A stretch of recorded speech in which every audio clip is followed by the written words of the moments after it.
My name is Scott Bierman. I'm the registrar at Bellevue University.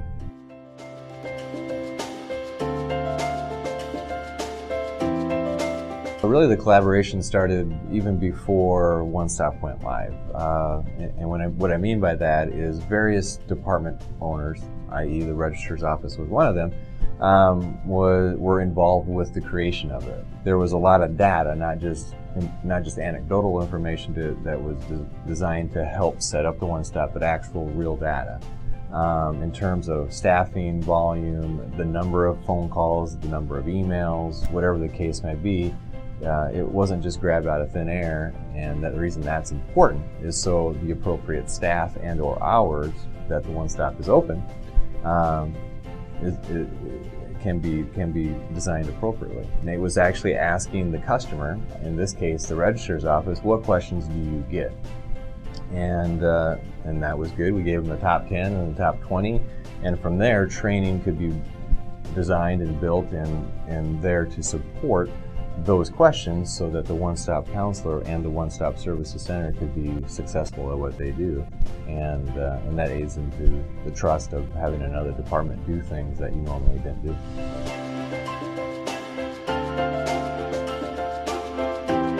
I mean, really from the registrar's perspective, it went pretty well. Even though I was in a slightly different role at that time, there's nothing that I would really change about it. I would advocate that all departments, and I think it's important that all departments see a OneStop, and no matter what it looks like, as a way of helping the student, one, and then two, helping their department.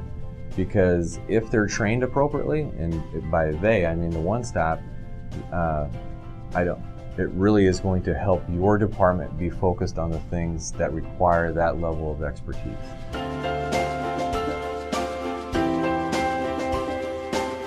You have now new individuals that are doing things that your department had been doing since 1966 essentially. And so are they going to be as good at that day one? The answer is no.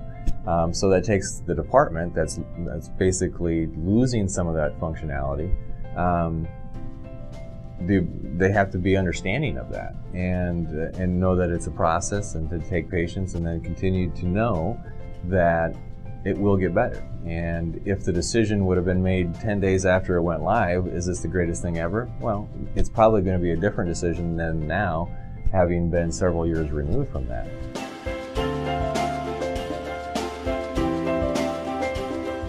Well, the biggest benefit is that we now have the ability to focus on things that take a level of expertise that is both broad and that has depth. From our perspective, we believe that it's kind of like the 80-20 rule. The vast majority of questions that we receive really require more breadth than depth, and that's where I believe the OneStop excels. They have a broad body of knowledge, but not necessarily the greatest amount of depth, because that's not what their role is. When needed, they escalate it to the appropriate department. If it's the registrar's office because there's something that they're not familiar with, then so be it. And then we handle that from that point forward. So the student gets the benefit of being able to get their question answered quickly. However, if it's something that they don't have the skill set to be able to handle, well, then they get routed appropriately to the person that is best able to answer that question. Our staff can be more condensed. It can be less. In fact, our footprint has gotten less, in part because of our scope is less. OneStop is doing some of the things. And then secondly, the people that we do have on staff can be more focused on things that require our level of knowledge as opposed to not.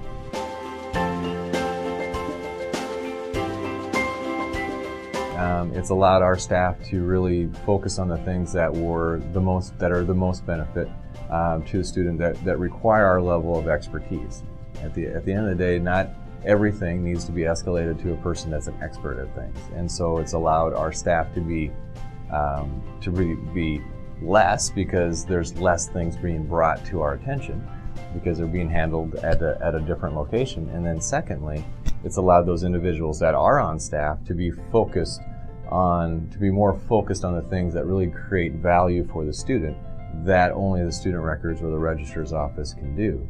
At the end of the day, to have a smaller footprint and a more focused approach to things I mean, those are pretty big initiatives that any department should accept.